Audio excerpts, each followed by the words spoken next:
1962 সালের Cuban missile ক্রাইসিসের পর এই পৃথিবী সম্ভবত একটি পারমাণবিক সংঘাতের সবচেয়ে কাছাকাছি অবস্থান করছে এই মুহূর্তে। এই কথা নিশ্চিতভাবেই বলা যায়, ইসরায়েল এবং আমেরিকা মিলে ইরান যখন আক্রমণ করে তখন তাদের যে গোলগুলো ছিল সেগুলো তারা পরিপূর্ণভাবে বা অ্যাচিভ করতে পারে নাই আর কি। তো তাদের হামলার মাত্রা বাড়ছেই, আবার ওদিকে দেখা যাচ্ছে ইরান থেমে থাকছে না।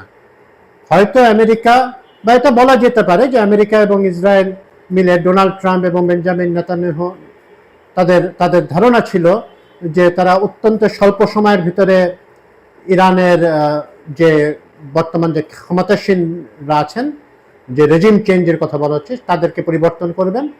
কিন্তু সেদিকেও কোনো অগ্রগতি হয়নি। খামেনি এবং তার পারিষদবর্গকে অ্যাসাসিনেট করার পরেও এখানে কিছু হয় নাই। একের পর এক মিসাইল মেরে যাচ্ছেন তারা।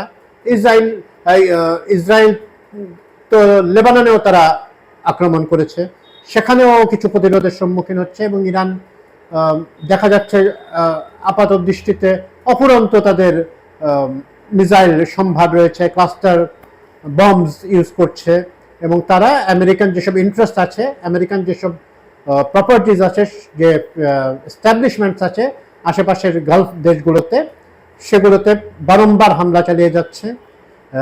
আমেরিকার ক্ষয়ক্ষতি হচ্ছে, আর্থিকভাবে তো হচ্ছেই, ফিজিক্যালিও মারা গেছে, ইসরায়েলেও মারা গেছে, এবং ইরান যে কোনো প্রকার ক্ষতি স্বীকার করতে সক্ষম। আমরা শুনতে পাচ্ছি খামেনির পরে ওনার ছেলে মোস্তফা খামেনি, উনিও আহত হয়েছেন।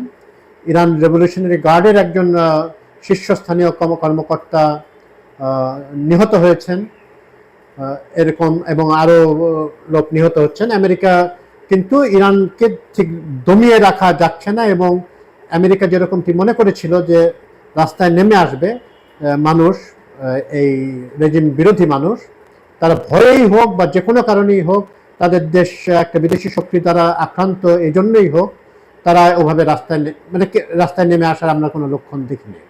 বা ডিসিশন যারা ছিল তাদের উপরেও কঠোর নজরদারি রাখছে ইরানের শাসকরা।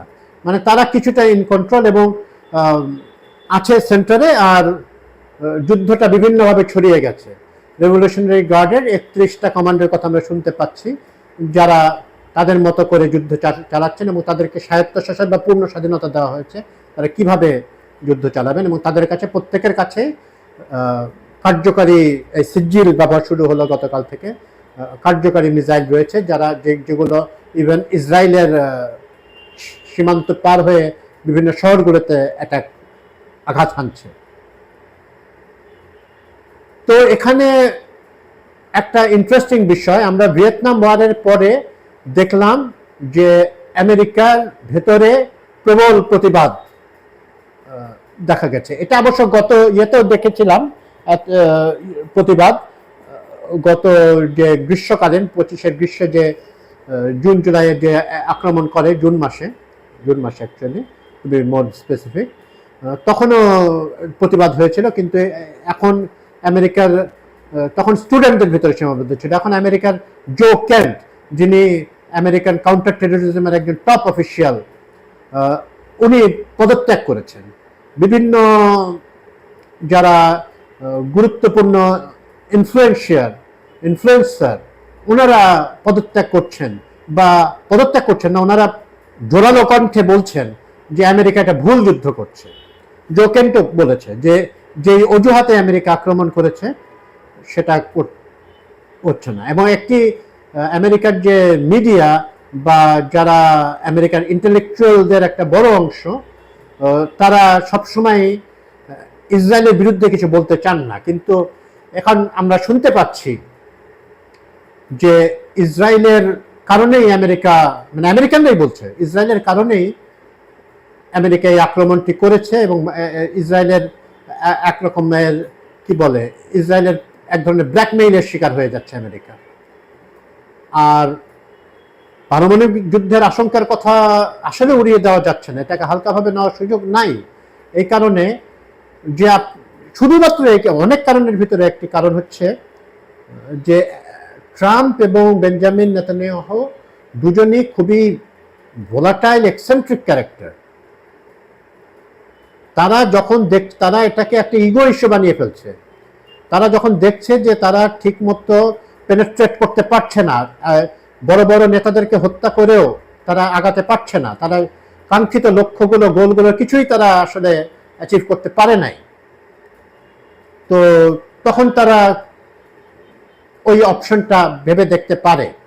এবং যেহেতু ট্রাম্প এবং ইসরায়েলের যারা শাসক তারা খুবই হকিশ যেসব এলিমেন্টস আছে তাদের দ্বারা সারাউন্ডেড, তো তাদের কানে নিশ্চয়ই এগুলো তারা বোমবার্ড করছে যে আর কিছু না পারে আমরা তো উড়াই দিতে পারি।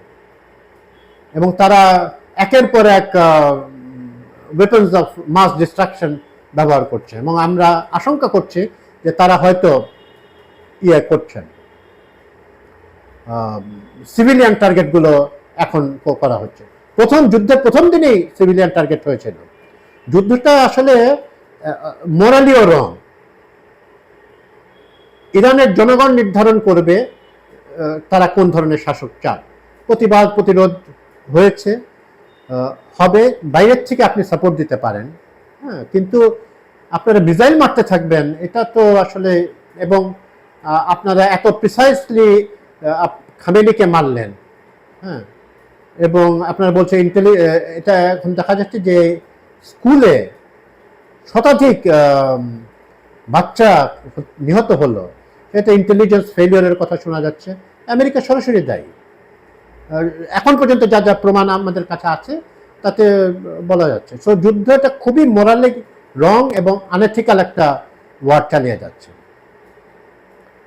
এটাতে তো যারা যুদ্ধমান যারা পক্ষ তাদের তো ক্ষতি হচ্ছেই, ইরানের তো ম্যাসিভ লস নিতে হচ্ছে, কিন্তু তারাও এখন ফিরে যাওয়ার তাদের পথ নাই, তাদের দেয়ালে পিঠ ঠেকা রয়েছে, এবং তারা শেষ সামর্থ্য অনুযায়ী সামর্থ্যের সবটুকু দিয়ে তারা প্রতিরোধ চালিয়ে যাবে, বা পার্শ্ববর্তী দেশগুলোতে বা ইসরায়েলে হামলা চালিয়ে যাবে তারা যতক্ষণ পারবে। এবং এটা কতক্ষণ পারবে সেটা আমরা কেউ বলতে পারছি না। এটা অনেক দীর্ঘস্থায়ী হতে পারে। প্রথমে অনেকেই মনে করেছিল যে ইরানের অত ক্ষমতা নাই যে তারা করবে। এখন দেখা যাচ্ছে ইসরায়েলেরই মিসাইল ইন্টারসেপশনের তাদের স্টক পাইলস লিমিটেড হয়ে আসছে। বাংলাদেশ তো ডিরেক্টলি, তবে একটা ভালো খবর আপনারা জানেন যে হরমুজ প্রণালী দিয়ে বাংলাদেশের যে জাহাজ আসার কোনো বাধ্যবাধকতা মানে বাধা নাই। ইরান একটা ভালো জেস্টার দেখিয়েছে, এবং এটা নিয়ে অবশ্য বাংলাদেশ খুব একটা উচ্চবাচ্য করছে না, বাংলাদেশ সরকার, কারণ এবং পুরো যুদ্ধ নিয়ে উচ্চবাচ্য করছে না। প্রথমেই তারা আসলে ইরানকেই দোষারোপ করেছিল, পরবর্তীতে এক ধরনের কি বলবো যে এক ধরনের মেজার হিসেবে আর কি তারা করেছিল যে আমেরিকার যে অ্যাসাসিনেশন শব্দটা ব্যবহার করেছিল, ভালো, এটা দ্যাট ওয়াজ গুড। কিন্তু ওইটা মানে কি বলে ওটাকে ড্যামেজ মিনিমাইজের একটা এফেক্ট ছিল প্রথম যে বিবৃতি, তারপরে এটা করেছিল।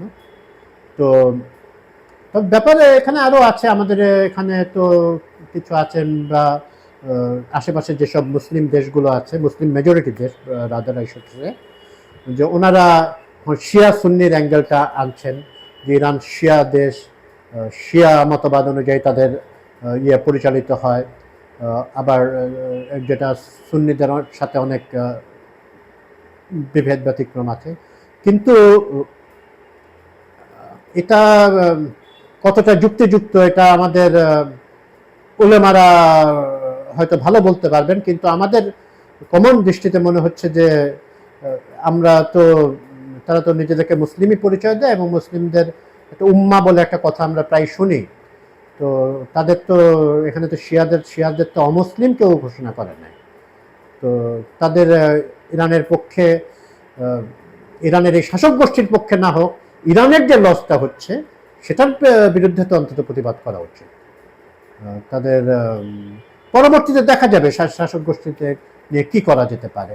ইরানের জনগণ যদি চান তারা থাকবে, না জনগণের ইচ্ছার বিরুদ্ধে গিয়ে কোনো শাসক গোষ্ঠী কেউ টিকে থাকতে পারে না। আমাদের বাংলাদেশের কি করণীয় আছে? আমাদের এখানে সোশ্যাল মিডিয়াতে আমরা দেখলাম যে নেতানিয়াহু, হ্যাঁ, ওনার নামটা উচ্চারণ করা একটু জটিল, বেঞ্জামিন নেতানিয়াহু হোয়াটএভার, তো উনি নাকি মারা গেছেন ইরান আক্রমণে। এটা নিয়ে খুব উল্লাস প্রকাশ করছেন। পরবর্তীতে এটা সত্যতা সম্পর্কে নিশ্চিত হওয়া যায় না, এবং মনে হচ্ছে যে লেটেস্ট ভিডিও টিডিও দেখে এআই চেক করার পরে যে এটা আসলে সে বেঁচে আছে।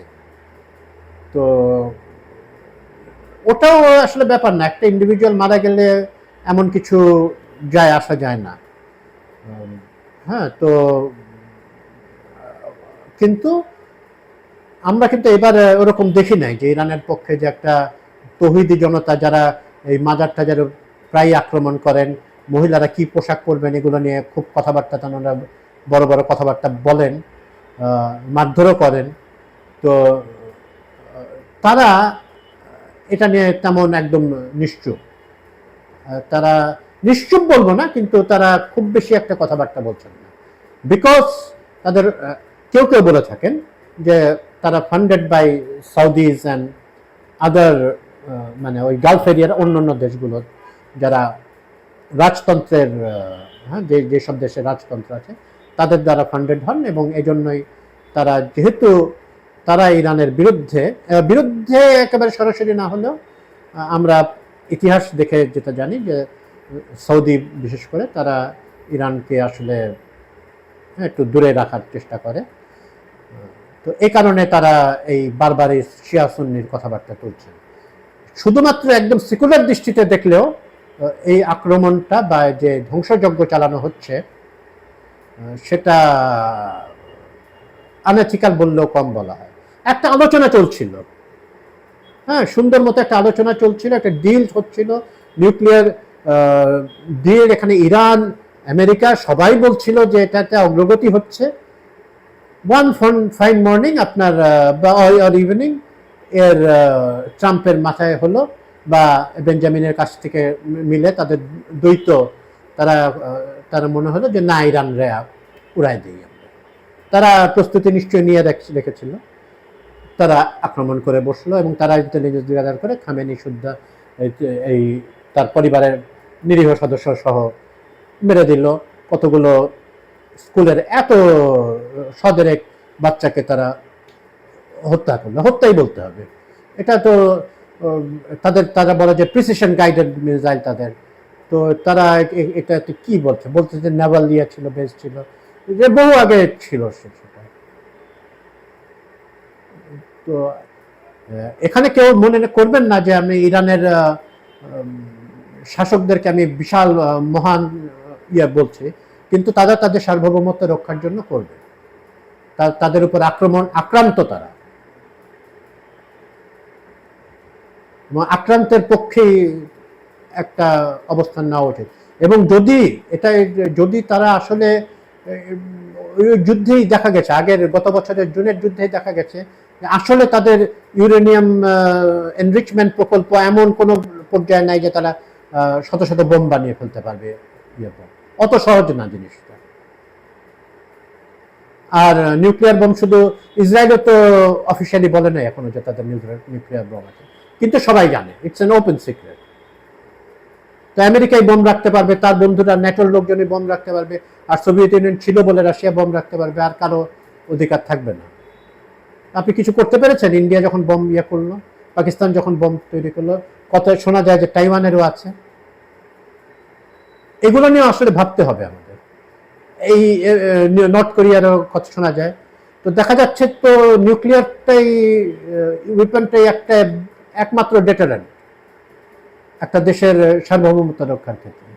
না হলে তো আমেরিকা ইচ্ছা করলো ভেনেজুয়েলার প্রেসিডেন্টকে তুলে নিয়ে গেল, তার আগেও তারা পানামার প্রেসিডেন্টকে উঠায় নিয়ে চলে গেল।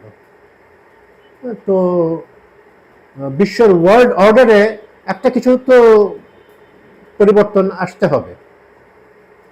আপনার টাকা আছে এবং অস্ত্র আছে, এবং আপনার বন্ধু ইসরায়েল আছে, আর আপনি ইচ্ছা হলো আপনি একটা রেজিমকে আপনি সরাই দিবেন, ইচ্ছা হলো আপনি রেজিমকে আপনার রাখবেন। এটা আর কতদিন চলবে? থামা দরকার, কিন্তু থামার লক্ষণ আসলে দরকার, যদিও লক্ষণ দেখা যাচ্ছে না। আমেরিকা তার একমাত্র সুপার পাওয়ার হওয়ার সুযোগ নিয়ে নিচ্ছে, এবং ট্রাম্প, ডোনাল্ড ট্রাম্প, ওনার বক্তব্য, উনি বলছেন এখন আমেরিকার ট্র্যাডিশনাল মিত্ররাও কিন্তু তারা এই যুদ্ধে নাই। ইংল্যান্ড, ফ্রান্স, তারাও তাদের, মানে ইসরায়েল ছাড়া তা আমেরিকান কোনো মিত্র যুদ্ধে নেই, তার সাথে সহযোগিতা করতে রাজি নন।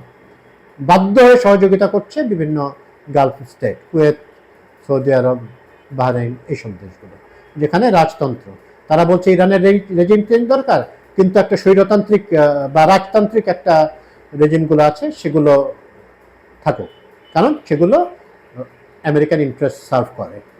তো আমেরিকান ইন্টারেস্ট সার্ভ করলে আপনি ভালো, আপনার কোনো রকম একটু বিচ্যুতি হয়ে গেলে, আপনার কথায় উঠে না বসলে, সেই রেজিমকে আপনার পরিবর্তন করতে হবে। এজন্য যদি হাজার হাজার মানুষকে আপনার হত্যা করতে হয়, শিশুদের হত্যা করতে হয়, আপনি এটা, আপনার কোনো বাধা নাই। তার অত্যন্ত দুঃখজনক হলো, এটাই সত্য, এটাই বর্তমান বৈশ্বিক বাস্তবতা, এটাই।